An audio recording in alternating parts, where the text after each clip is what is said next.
This is the Sales Gravy Podcast. I'm Jeb Blount, best-selling author of Fanatical Prospecting and Sales EQ, and I'm here to help you open more doors, close bigger deals, and rock your commission check.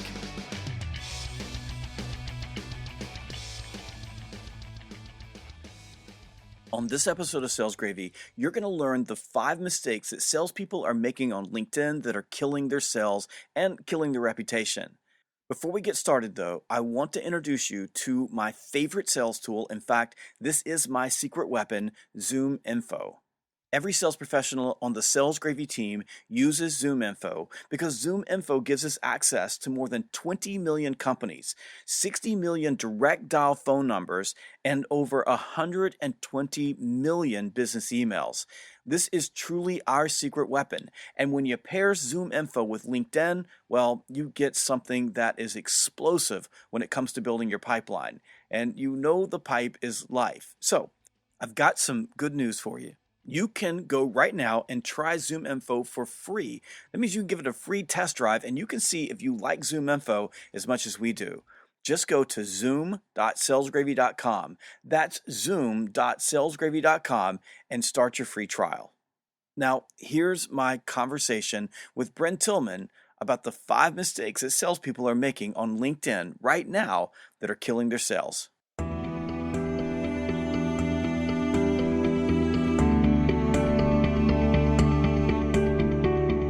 Hi, this is Jeb Blount, and welcome to another episode of Sales Masters. I'm here with the fabulous Brent Tillman, who is the CEO of Social Sales Link, and our conversation today surrounds the mistakes that salespeople make when they're using LinkedIn. And Brent, who is an expert in LinkedIn, is going to walk us through the top 5 mistakes that you want to avoid when you're trying to fill your pipeline and build your network using LinkedIn. Brent, welcome to the show. Oh, Jeb, I am so excited to be here. I'm one of your biggest fans, so this is just such an honor. Well, thank you very much. And before we get started, let's give us a little bit of background on your chops as a LinkedIn expert. I know that you're everywhere I go, you're talking about LinkedIn. So can you just give us an idea of what you've done and why people should pay attention to you? Well, thanks. So I have been in sales and sales training for my entire career. I actually was a co-founder of a sales training company years ago and really started to leverage LinkedIn to build my business.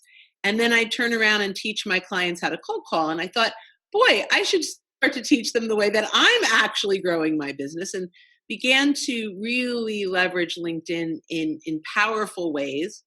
And a few years in, I thought, you know what? This is the only thing that I want to do. I really want to focus on how people can leverage LinkedIn to grow their business by positioning themselves as thought leaders and leveraging their network to get introductions to targeted buyers. Excellent. And if you've read my book, Fanatical Prospecting, you read the chapter on social selling, and you know that I believe that LinkedIn is one of the top inventions for salespeople ever, along with the telephone, the car, the internet, and Google. And for some people who don't want to look me in the eyes, the CRM as well. So which literally changed the landscape of sales.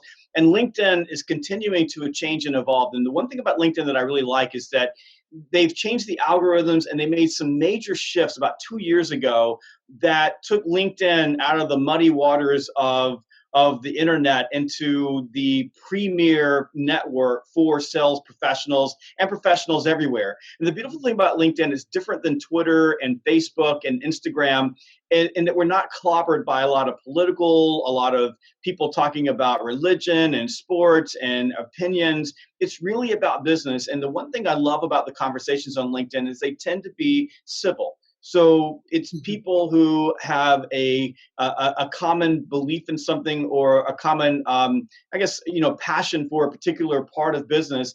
And there's a lot of discussions around that part of business. Some of them get a little bit tense, but they don't dive into personal. And it's right. Become my go-to network. I spend more time on LinkedIn than I do in any of the other social networks. And if you follow me, I spend a lot of time on social networking, but I spend a lot of time there for that reason. I enjoy being there and hanging out with people in that particular space. Yeah, absolutely. And there are, in addition to it being primarily business only, which I agree is so valuable, it allows us other pieces as well. I mean, that thought leadership is a big deal. But my favorite part of LinkedIn is actually the Rolodex piece, which I just aged myself by using the term Rolodex. But when I started in sales, I remember sitting across from a client, staring at his overflowing Rolodex, thinking if I could get my hands on that for 5 minutes, I could identify who he knew that I wanted to meet, ask for introductions, and I wouldn't have to cold call that day, right? Like that would be my thing. So when I saw LinkedIn, I realized that it was the answer to my prayers, because LinkedIn allows you to filter and search your connections to figure out who your clients know, who your centers of influence know, that you want to meet, and leverage that information to get some warm introductions. So the balance of the two, number one, well, learning and sharing insights around business only, and the ability to really mine your connections, in my opinion, makes LinkedIn the most powerful prospecting tool there is. And what we do at our office is we combine LinkedIn with a tool called Zoom Info that we absolutely love. And so we go into Zoom Info. For right now, we're targeting a particular vertical where my book Fanatical Prospecting has gotten a lot of reads. So a lot of businesses in that particular vertical, mostly small to mid-sized businesses, but they're reading the book in mass. And it's a tight industry, so it's kind of going across all of these small companies. That we built a list of those small companies based on a particular set of qualifiers that are important to us in terms of size. And now what we're doing is we're taking that list and then we're running that list against all the connections we have in LinkedIn, and we're able to take a look at what they're doing. And then we're using that really more marketing than sales. We're using those connections to post insights, to do things that connect with them, make them start seeing us. And then what's beautiful about that, we can even run advertising campaigns against that list of people, both on LinkedIn and other social networks and on Google. So it kind of mashes together sales and marketing in a really unique way. But we'll use the list we pull from Zoom Info to cold call, and I'm a huge proponent of the phone. I just, this whole idea that you're going to be able to social sell and it's going to solve all your problems is complete malarkey. You have to be able to pick up the phone at some point. And if you'll notice, one of the things that Brent has talked about is networking, getting referrals, connecting with people, sharing insights. It's creating familiarity so that when you pick up the phone and you call people, 100%. They know who you are, which increases the probability that they're going to have a conversation with you. And but it's not one or the other, it's both at the same time. And a lot of times we'll do is we'll run a cold calling campaign and we'll pick off the people that are willing to talk to us straight off that list right then on the spot.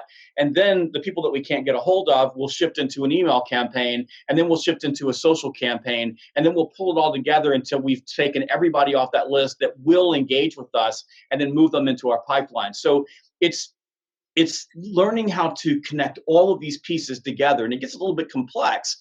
But the beautiful thing about LinkedIn is that people can see your face. They can see your insights. And when we say insights, look, you can go, we talk about curation. You can go post something or grab something from the Wall Street Journal if you want to and post it on LinkedIn. And people that are in your particular network, the people that see that will see the post that you put up, and they'll connect that post with you, which makes you smarter in their eyes, and it provides them with valuable information.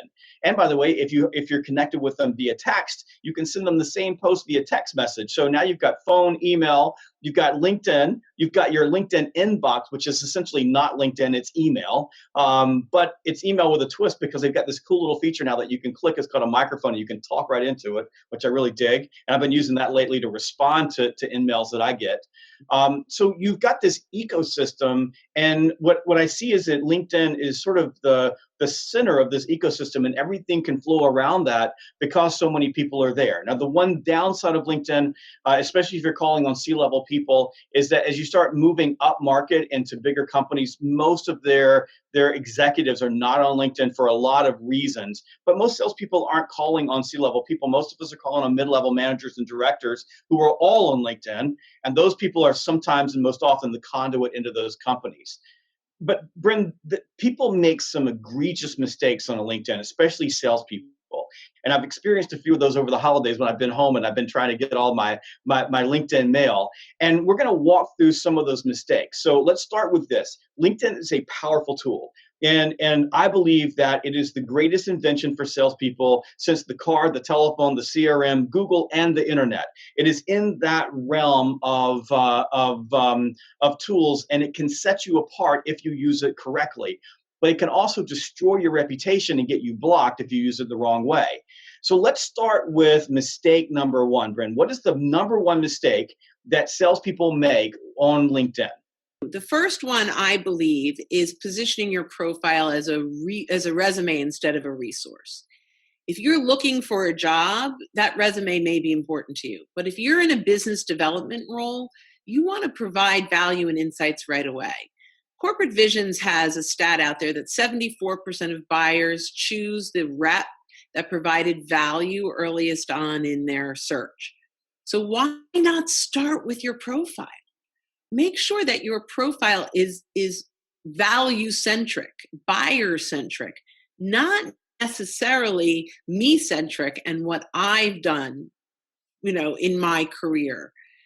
And that starts with the headline. So the headline should move from your position and company name to more about the value that you bring. And actually, often I'll say, who do you help? How do you help them? And why should they care? And if you can do that in your 120 characters, it's a big win. In your summary, most summaries start with my passion, my mission, my years in business. And you haven't earned the right for your buyers to care about that yet. All of that will matter to them when it comes to building relationships, but you have to be attractive enough for them to want to care about you. And the only way to do that is to offer them true value, whether or not they ever talk to you. So vendor agnostic value, meaning they read your summary and say, wow, I learned so much from that. I gained so many insights that I am confident that if I actually talk to this person, I'm going to get even more value and insights. And so you earn the right for them to want to take your call, starting with your profile. So I want to talk about a couple of things on the profile that I think are important. One is your shingle. Right behind your picture is this beautiful space that is called a hero image or a cover image. And most people that I see on LinkedIn either are not using it or not using it well. And I'll put myself in that bucket. I need to change it out more often. And sometimes I'll put something up. Right now, there's a dragon on mine with the objections book that, then there's a guy with a shield that I put when I launched the book in May, and I haven't taken it down since then. And it's easy to forget about that. But why is it so important that people hang out their shingle and use that space? Well, we are, as human beings, very visual, right? And this is really our billboard on LinkedIn. And it really can help us brand and even provide a connection with visuals.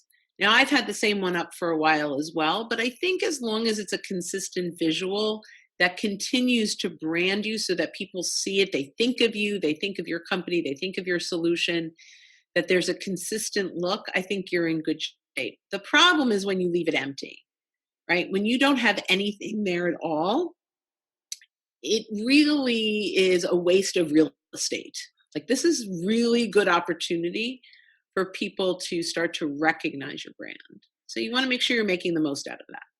And here's a warning for sales professionals. If you work for a big company and you have a marketing department, go check with your company's policy on branding online before you post anything there. Check with your marketing department. They may have a couple of hero images that you can use. If you work for a smaller company, like my company, a lot of times it's, people can do what they please, or they can do what they think is best because you're more innovative and you're more agile. But when you work for a bigger company, you have to be very careful of that. Mm-hmm. Now, you mentioned the summary or the headline. So I'm going to give you a contra view of what is a lot of advice that you see on the web these days. So a lot of the advice is that you should have some message in your summary, and it shouldn't be your title. And I got to tell you, it drives me crazy because I don't know what people do. because I get this helping businesses, blah, blah, blah, blah, blah, or some cutesy thing. And I would rather it say national account manager than tell me what you do. I'm good for that. But personally, I find it just off-putting. It really drives me crazy, and mostly because a lot of it's just crap, and I can't really understand what the person does. And because I'm giving you about 3 seconds when you send me a note to look at you, I'm looking at that, and if I don't understand what it is that you do, and for my world, if you're not in sales or you're not running a company, I don't want to talk to you because it just doesn't fit my targeted marketplace. It drives me crazy. And I see more and more of that yeah. I really want to call the person up and go, what do you do? Like, I have no freaking idea what it is that you do. So first of all, that's in your experience. So what you do should be in your experience, your title and all of that. Now, I understand you care about them being a salesperson because that's your world. But their buyers are not excited to talk with salespeople. They don't, if they see national account manager and now I'm reaching out to offer insights, the first thing that goes through their head is they want to sell me. But if I'm providing value to a buyer, they will continue to read beyond my headline before they know I'm in sales, where it's proven over and over and over again. The thing is, though, is that if I read these headlines, they're not providing any value to any buyers. They're cutesy, excuse my language, BS. They're wrong. It's crap. It's just complete crap. You need to hire a marketing department to write these things for you. Otherwise, I think it's important that you tell people who you are. I don't think you need to hide from being a salesperson. I don't think you need to hide from your title. I don't think you need to hide from this. I'm debating you. Headline, by the way, telling you, most of it is such bull crap that it makes me just want to puke all over them.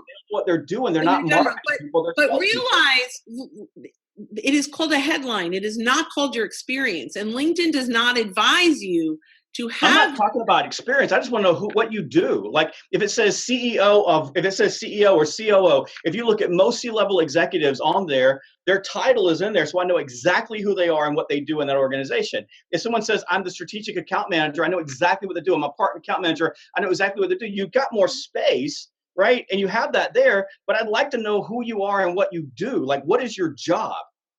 There's been many studies that show buyers will not continue to read a profile if the first thing they see is sales. Okay. So it's based on a ton of studies that had happened, and LinkedIn very purposefully moved that from title to headline years ago. So, and I appreciate your position. Buyers are much more likely to continue reading if it doesn't scream sales. And I'm very proud to be in sales. It's in my experience, that's where it belongs. It's called a headline for a reason. It's not called title. So we're going to split the difference here. Okay. I absolutely think that you should put your title in your headline. Absolutely believe that you should, because people need to know what it is that you do. Brent says that studies have shown that people are more likely to continue reading if they see something other than a title. So other than a sales title. So I say don't hide from your job. You're a salesperson. Be proud of it. Tell people what you do. If they don't like it, tough, move on. Pick up the phone, call them, go knock on their door. Okay. That's what I say. That's what you should do. But this is important. If you choose not to believe me, which is fine, because there's two sides of this debate. Absolutely. And you choose to believe the studies on this, and there's two sides of the debate. If you're going to write something so that people know what it is that you do. Like, seriously, you can't write cutesy BS that when you read it, it's like, it just makes you want to throw all over the page, or go find someone in marketing, or go find someone like Brent, because this is what she does for a living, who can write it for you so you don't look like a schmuck on LinkedIn that you've written a whole bunch of stuff that's just a bunch of words that don't mean anything. Is that fair? And there's three, see, who you help, how you help them, and why they should care. If you can include those three elements, then you'll know exactly what they do. Perfect. Absolutely. Most of them don't do that. That's pretty good. Okay, let's do that one. Give us that one more time. So there's three things you should have if you're gonna choose the Brent Tillman side of things. I'm gonna send you back to Brent. She's gonna start talking, and she's gonna give you the 3 things if you're gonna write a headline, so it doesn't sound like cutesy BS. That it's something that's real and has value and has meat. Here's what you do. Tell them one more time. You need to mention who you help, how you help them, and why they should care. Okay, so let's just. I'm gonna dive in this. I help businesses.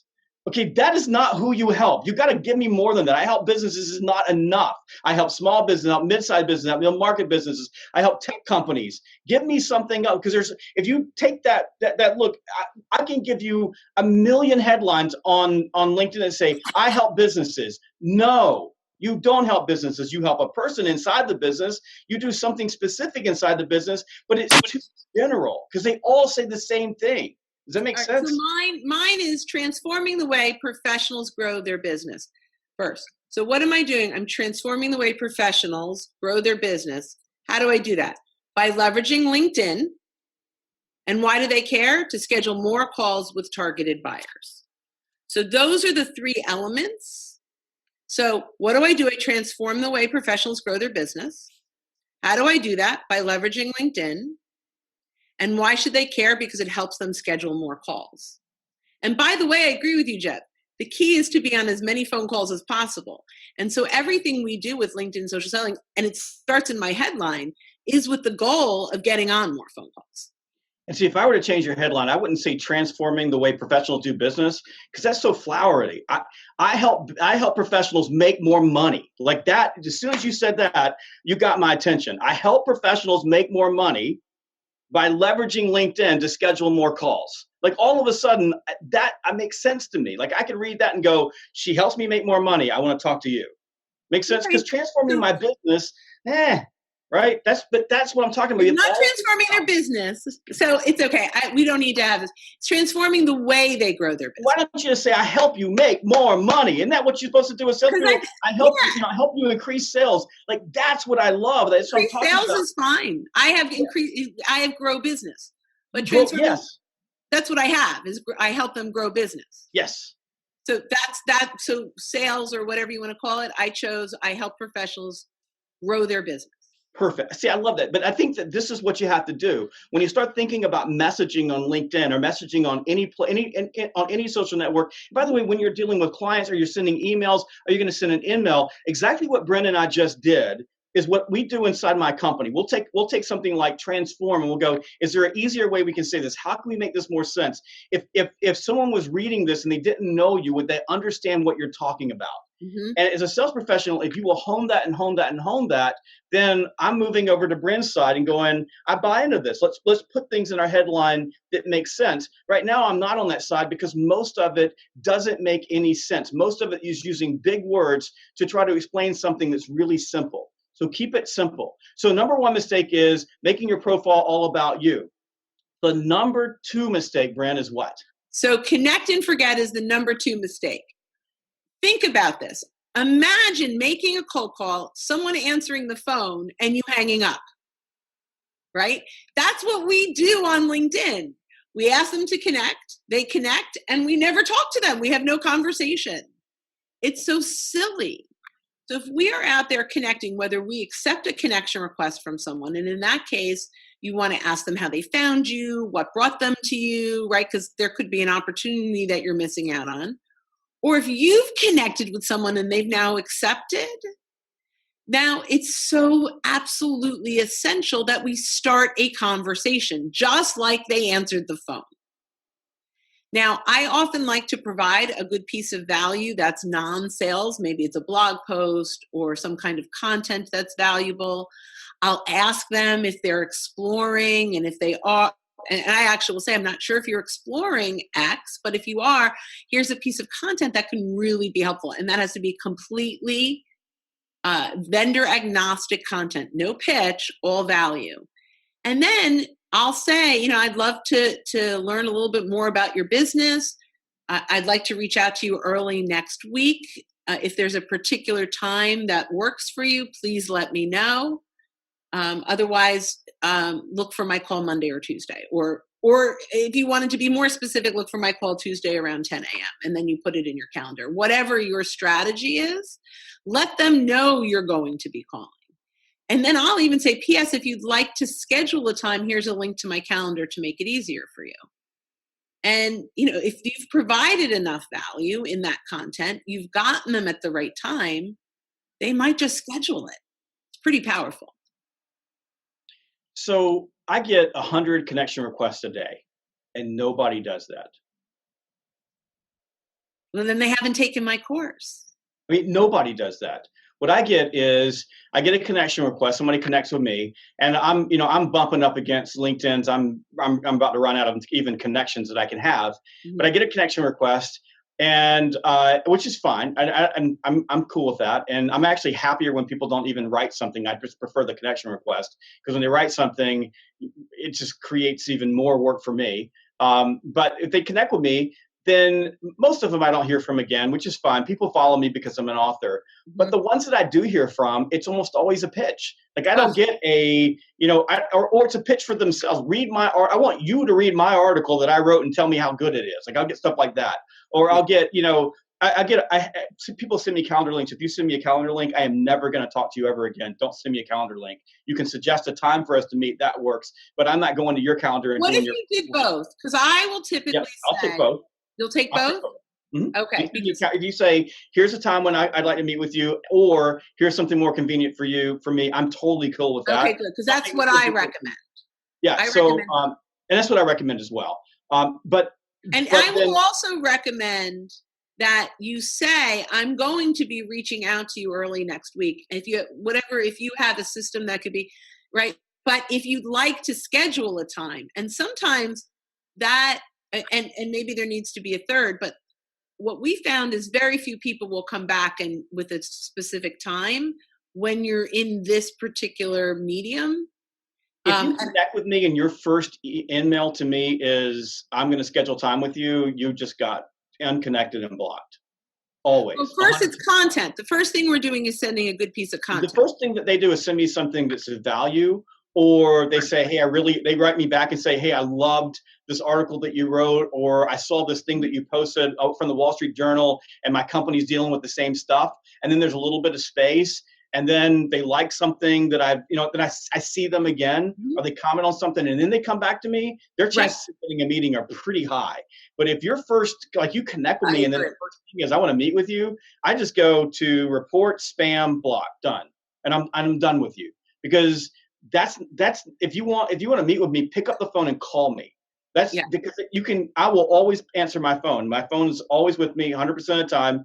My phone number is all over the internet. You want to talk to me, call me. And people cold call me, and they do business with me because they cold call me. But because I think it's important that we hear what you said. Connect with people. Add value. And then nurture the relationship a little bit. Like it's kind of like, and this is a little bit crude, but it's like foreplay is good in relationships, and it's also good in LinkedIn as well. Like you gotta warm it up just a little bit and not just be so direct, because it's so easy to knock you out of my life forever. Does that make sense? So my first welcome message, literally, if they reach out to me, is thanks for connecting with me on LinkedIn. I'm not sure if you're using LinkedIn for business development, but if you are, here are some powerful resources that can have a significant impact on your efforts. If you have any LinkedIn questions, let me know. I'm always happy to chat. P.S. May I ask how you found me? Perfect. And that's my first message. Yeah. So, but you've given them here's some stuff. Like if you're looking for this, if you're looking for that, if you're looking for this, and if you want to, like, if you're connecting with me and want to sell me something, don't pitch me. Say, here's a great article on something that has nothing to do with you. Like if you just sent me, here's a great article I read on sales training companies. Here's a great article I read on this, or here's this, or here's this, or dude, I loved reading your book. It was awesome. That was fantastic. So I think you're exactly right. I mean, what happens a lot of times is people connect with me, I never see them again. And I'm looking for people. It's amazing the people that I see pop up on my feed over and over again, who are involved in the things that I'm posting, who don't assault my LinkedIn inbox. And I've got so many inboxes. The last thing I want is pitches in my inbox. Pick up the phone and call me. It's so much easier. right, than going through this whole gyration. But if you are following me and you're engaged with me and you're doing those things, and then you come to me and say something reasonable about my business. Hey, I've been following you. I've watched Sales Gravy. I've done this. I can help you. Can we get together? I'm going to send you to my assistant and we're probably going to schedule a meeting. But nobody does that. I either get a pure pitch or silence. Like there's no in between. So Bryn, the third mistake that salespeople make on LinkedIn, and I think this is a good segue from our last discussion, is what? That people treat LinkedIn like a cold calling machine instead of a networking machine. To exactly your point, they reach out, they connect, they pitch. And they have this huge list of people that, they're just doing everything they possibly can to get their marketing message into their inbox. And it's not successful on LinkedIn. Just like you said, most people will then report spam gone or disconnect or totally ignore you. And it's really important that by the time you actually even ask for a phone call, you've added value in the world, you've shown credibility. And there are lots of ways to do this. When you connect with them, we talked about sharing insights. When you come in through a warm introduction, you come in with a much higher credibility. When you come in by providing them value, think about if you were in a networking room and you walked up to someone, shook their hand and say, hey, buy my stuff. Like, we wouldn't do that.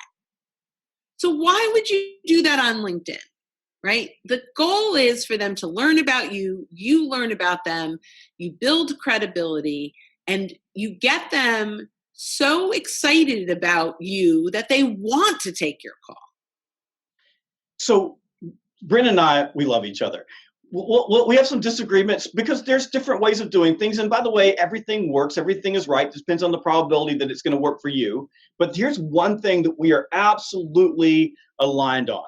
LinkedIn is not a cold calling tool. It is not a cold calling tool. If you want to cold call, pick up the phone or go knock on the door or send an email. But those things are absolutely appropriate. People expect to get cold calls on the telephone. They may not like them, but they expect it. They expect salespeople to show up on their front step and try to sell them stuff, whether you're in B2C or in B2B, mostly B2B. And they expect to get cold emails from people. That's expected. But your social inbox feels incredibly personal. It's something that's sacred, and you just don't want strangers showing up and just pitching you in the middle of this particular area for you that is personal. And like Brent said, it's like going to a networking event and walking up and going, buy my stuff. And here's what's important. If you're standing in front of someone and you're pitching, right, your ears turn off and so does the prospect. And when you do it on LinkedIn, the same thing happens. You turn the prospect off. And it's so easy to just block you out and call you spam. And by the way, if enough people spam you, LinkedIn's going to kick you off the tool, and you're not going to be able to use it then either. So LinkedIn is about creating familiarity. So there's a couple of things that you can do. One is get a referral. So a referral or someone introducing you to someone else, you use their credibility and you take it to the other person. So it gives you a natural in. But it's also familiarity. So what familiarity does is it breeds liking. The more people see you, the more they experience you, the more that you do things for them. So by the way, every time you like something they post, where you create a little bit of obligation, it makes them feel like they need to reciprocate something to you. And all of these things increase the probability that when you do pick up the phone or you send an email or you send them an email and ask them for a meeting, that they're going to meet with you. And by the way, this can be independent of if you've added a lot of value in their life. Sometimes just because they've seen you enough times and you've been respectful most of those times, you earn the right to be able to ask them to meet with you.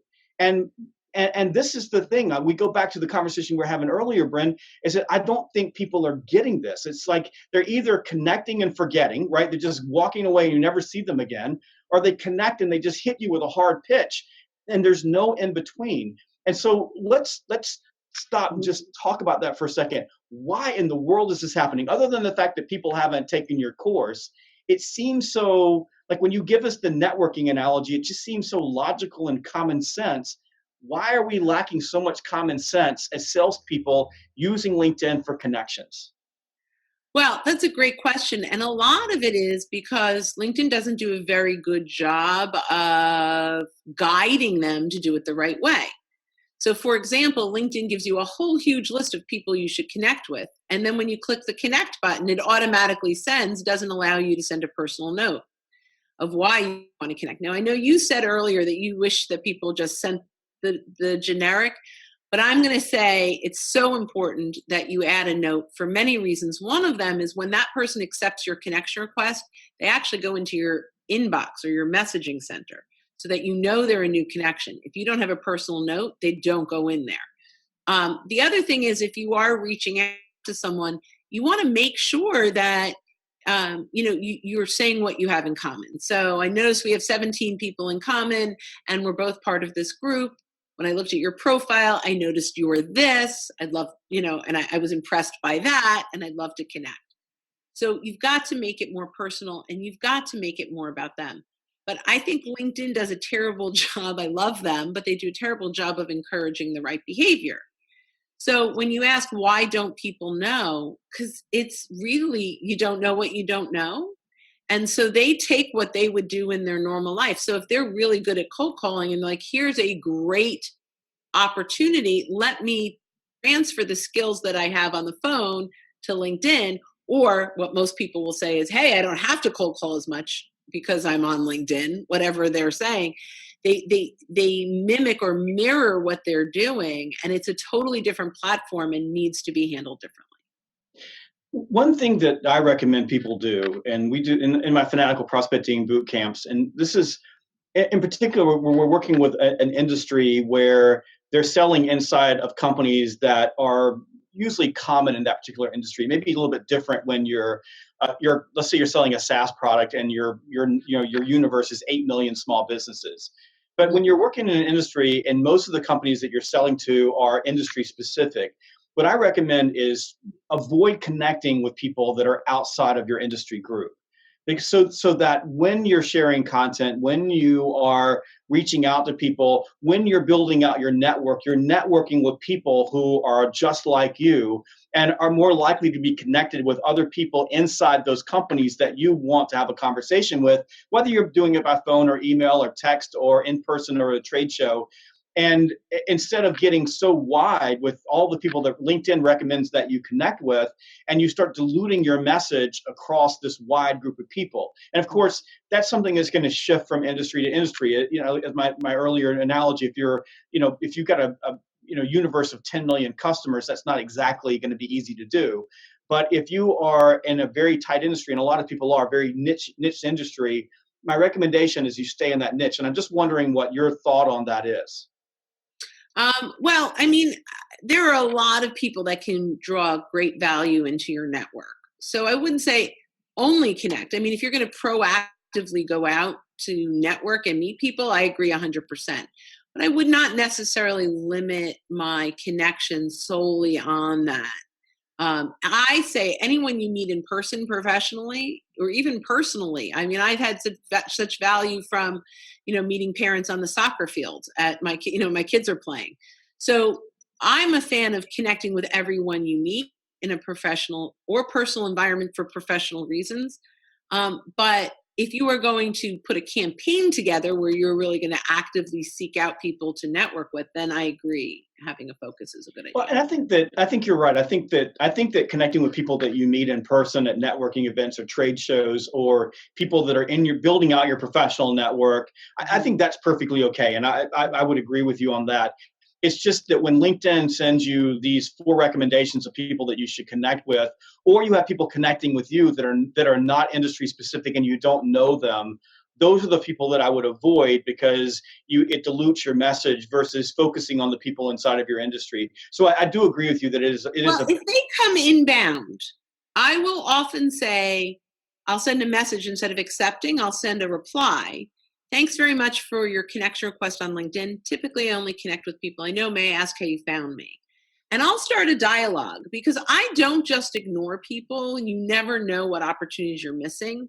So I would say if you're on the fence with someone, start a dialogue. If they ignore you, then ignore them. It's fine. But if you start a dialogue, I mean, I could tell you time and time again how those turned into opportunities that I never would have seen. That's excellent advice. Excellent advice. Very good. Okay, Bren, the fourth big mistake that sales professionals make on LinkedIn. They're in stalker mode, anonymous mode. When they visit profiles, no one knows they're there.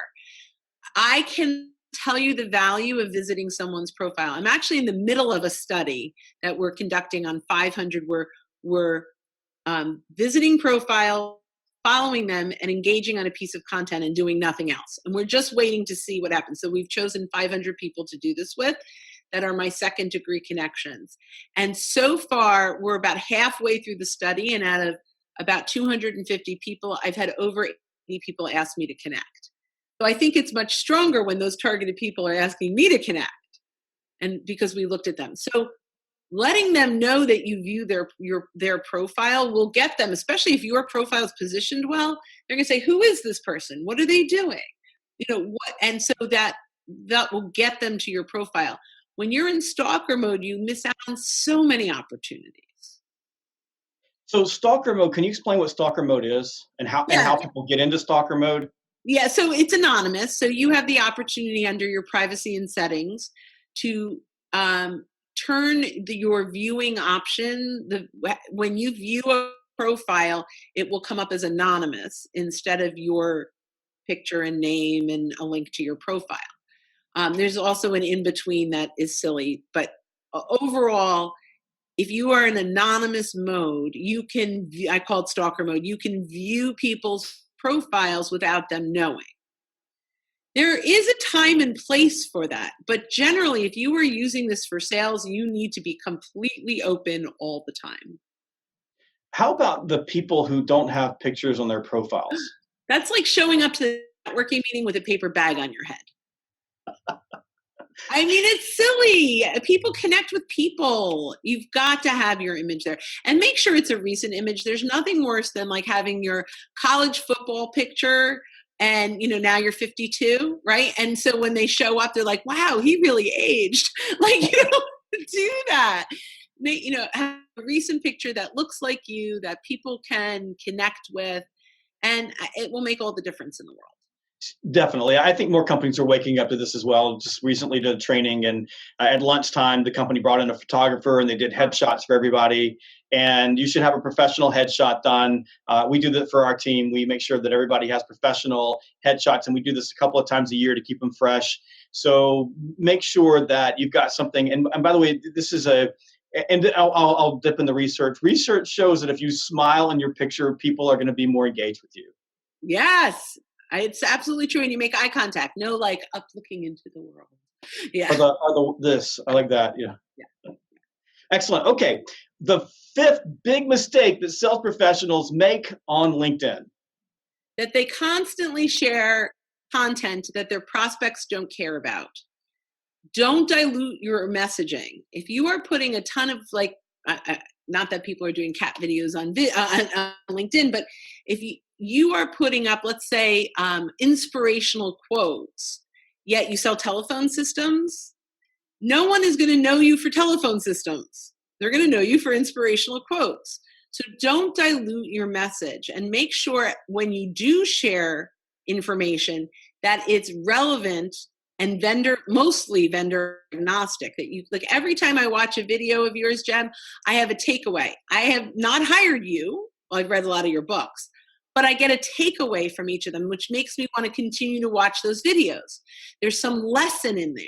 So and that's what makes your prospects care. So if you can provide content that your prospects care about, it's a big win. But even, I don't know if it's worse, equally as bad, is that people that share nothing. Because you are just lost in the LinkedIn sphere. Nobody knows who you are. And you're missing out on a huge opportunity to attract, teach, and engage your targeted buyers. Well, let's talk about this for a second, because you talked about my videos, and I've got a pretty good pattern of sharing online, and I do a combo of, I post things myself. So every day my social media hour is 6 to 7 a.m. and I'm usually not posting anything after that unless a machine is doing it. So I have got content distribution tools like HubSpot that do a lot of the work for me, but anything late in the afternoon or what have you, I'm typically distributing that way. And that could be content that I did or content that someone else wrote. It could be content that you wrote, but it's relevant to my core audience. There's two ways that you can put content up on LinkedIn. One is that you can create it, so you can write it, you can shoot it on a video, you can put a meme up and put an inspirational quote on or what have you. You can just type stuff in. The other is that you can curate content. Yep. And both of those things are things that you should be doing. Now, as a content creator, I can tell you that it is a massive burden to be a content creator, to be thinking about what's the next thing that I'm going to be putting up, and then how do I re-leverage this? And even this webinar, this conversation you and I are having, this is in essence content creation for both of us, because we'll both be able to leverage this video in different ways. But this takes a lot of time. You and I've been talking about this for a month. We put this together. We've thought about it. Now we're in the middle of doing it. Then it has to be edited and create, and made to look pretty and take all the uglies out of it. Then we've got to create landing pages and all the things that go around this. That's a lot of work, and it's a lot of work for most salespeople. So most people should be doing content curation.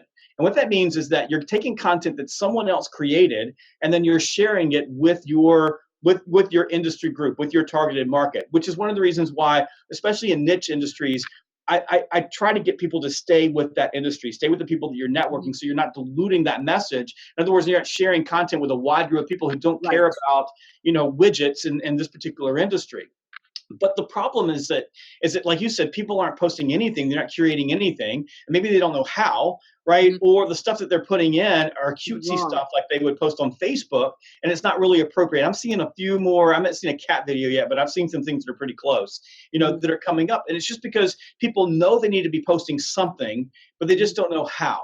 So there's a couple of tools out there that can help you with content curation. So I'm going to name a couple of the ones that I like, and then maybe you can talk about some of the ones that you use. So one of the ones I use is Feedly. That's my number one. Feedly is amazing. Fantastic, right? So I go to Feedly, you go in, you can sign up, you can put it on your phone, and you just basically grab RSS feeds and you grab industry news. So you go to your industry blog, industry trade pub, what have you, and it just drops in every day a bunch of articles that other people wrote. And the other one that I use often is I use Pocket. So if I'm cruising along and I see something that I like, I can grab it and drop it into Pocket, and I can save it for later on. I use Pocket for my own reading list and for posting online.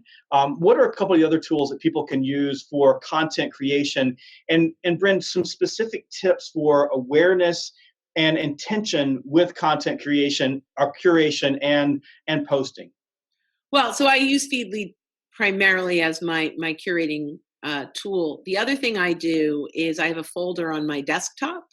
So I used to use Pocket all the time, which is great if you're using it from your phone and your desktop, but I'll drag and drop articles into a folder on my desktop. That's actually something that I will often do that I want to go back to, which is sort of a manual Pocket, right? Like, and you can actually do that in a Google Drive if you want to have that everywhere as well. So best practices, so a couple things. Number one, first, I will start by looking at my top clients and what kind of content they're sharing and they're liking and they're engaging on. And that's a great place to start if you don't know where to find content, because if they're engaging on that, there's probably other buyers that would be interested similar.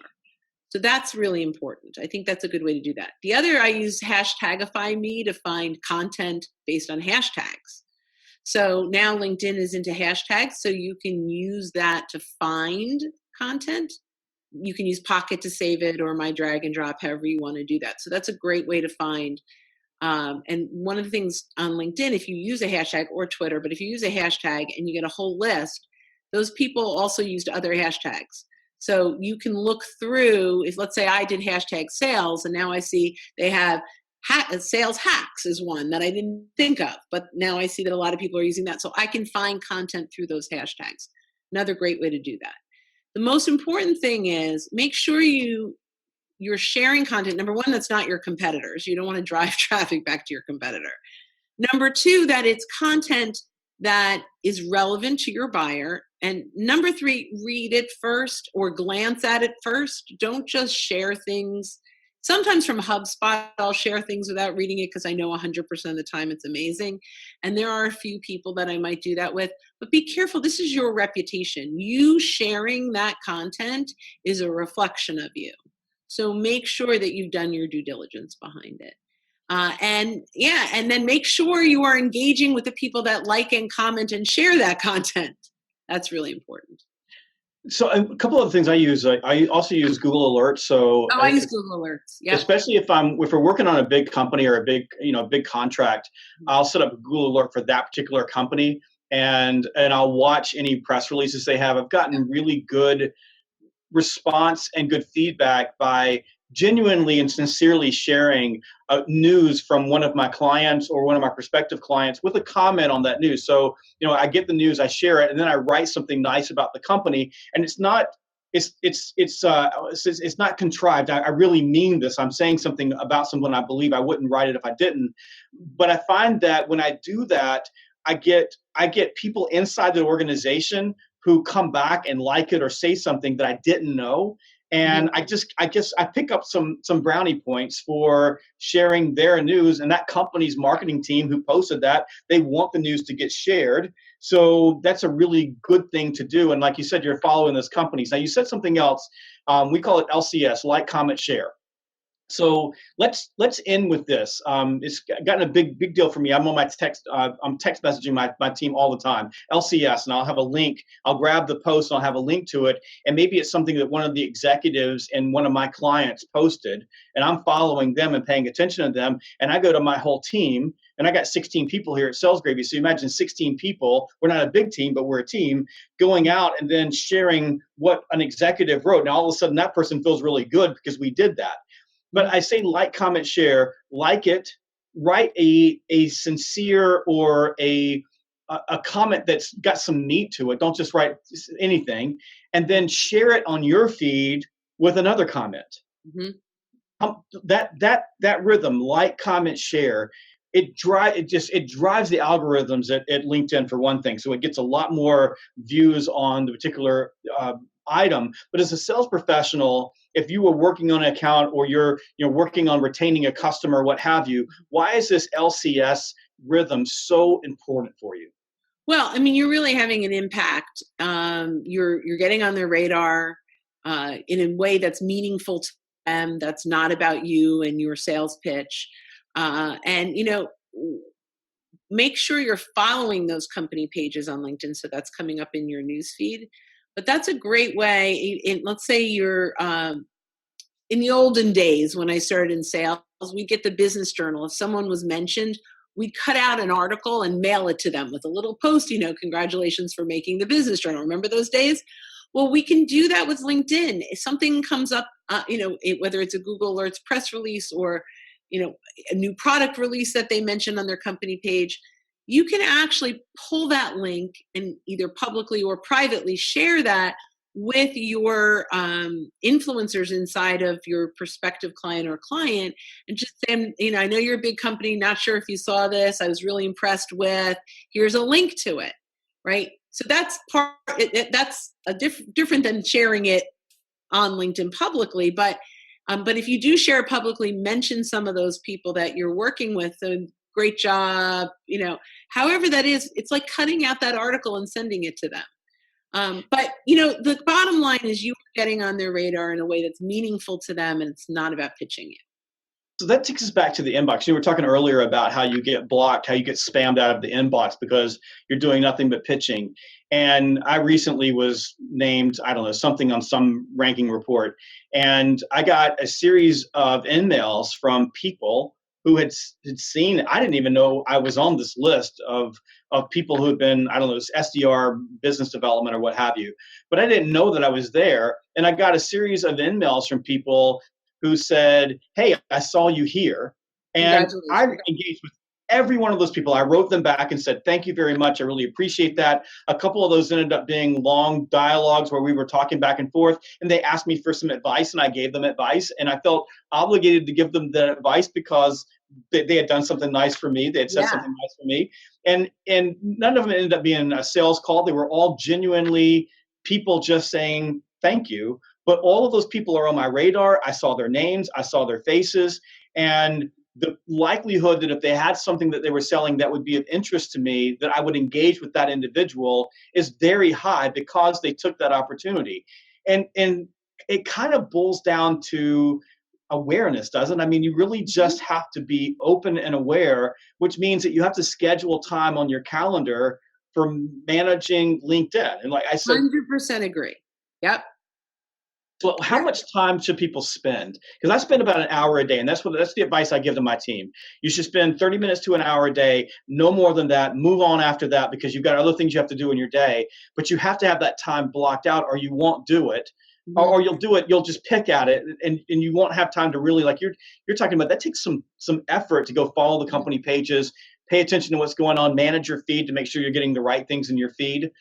How much time? So one of the things I think is really important is the activities that you do need to align with your overall sales activities. They need to be incorporated. So one of the things we do before we would call anyone is we have 4 or 5 things we're going to do with them socially to warm them up before we make that phone call. So, the time, although I do believe that there should be maybe 15 to 30 minutes in the morning and 15 to 30 minutes in the afternoon for some of it, a lot of it should be part of your daily prospecting process. It should just be part of the steps that you take when you're reaching out.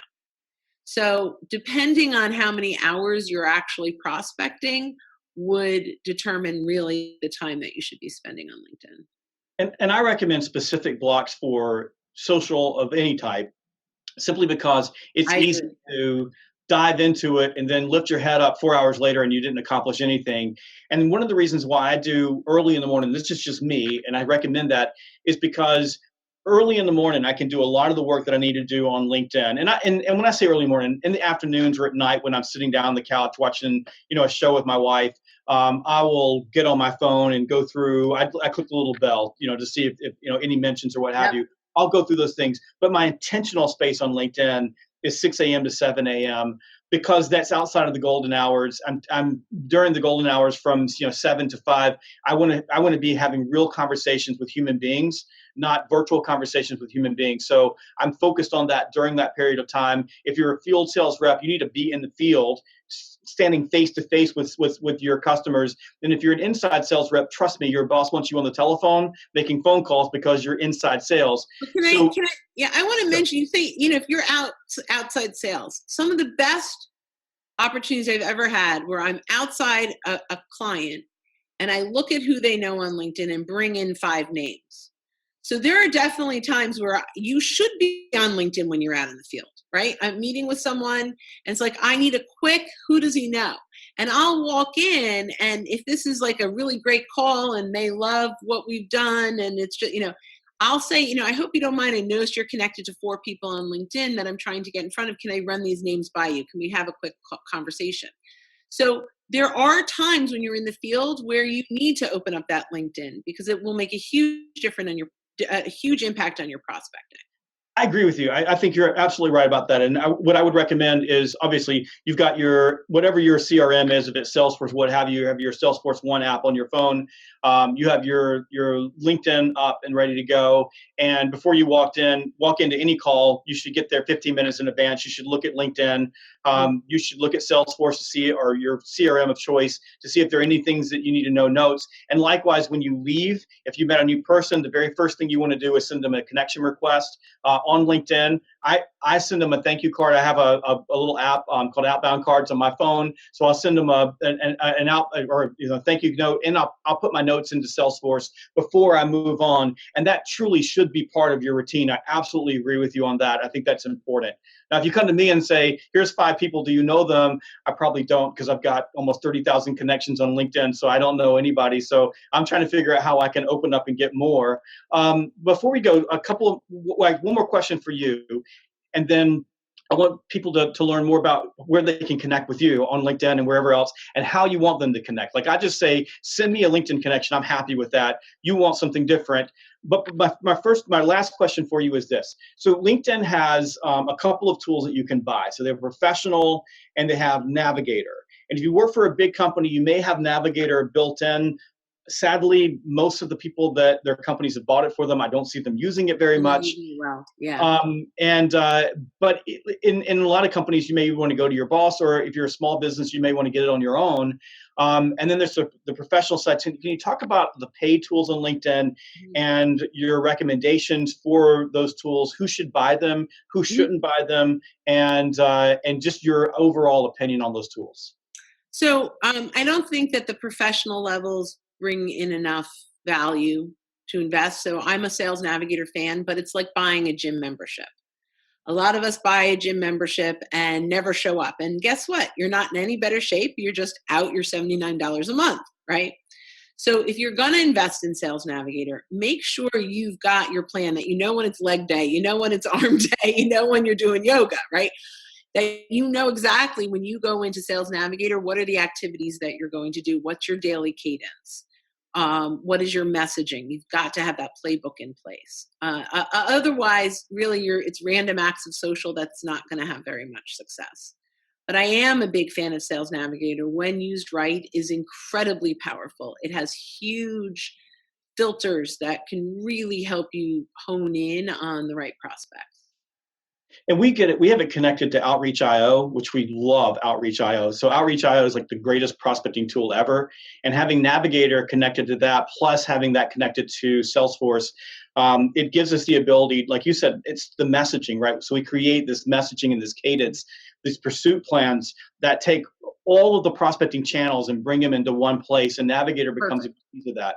But before we used Outreach, one of the problems I was having is exactly what you said. We were investing in the Navigator tool for our people, and then they wouldn't use it. They wouldn't go to the gym. What a beautiful analogy. So fantastic advice. Bryn, you're a rock star. You know so much about LinkedIn. I probably could spend 3 hours with you, and we could dive into the tool.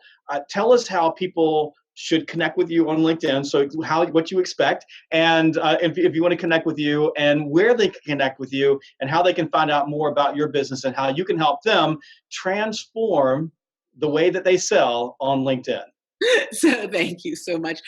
So I currently am the only Bryn Tillman on LinkedIn. So that's good if you look for me there. Twitter is also at Bryn Tillman. My company, socialsaleslink.com, socialsaleslink.com. Lots of resources there. But when you connect with me on LinkedIn, make sure you tell me that you saw me here, and I'll send some additional resources above and beyond what I normally share. But that's to encourage you to really send that personal message, because I think it's important. So thanks so much for having me, Jeb. This was amazing. Really like a check on my bucket list to have spent this much time with you. You're so nice. Now I'm going to go connect with you on LinkedIn. I'm connected with you on LinkedIn.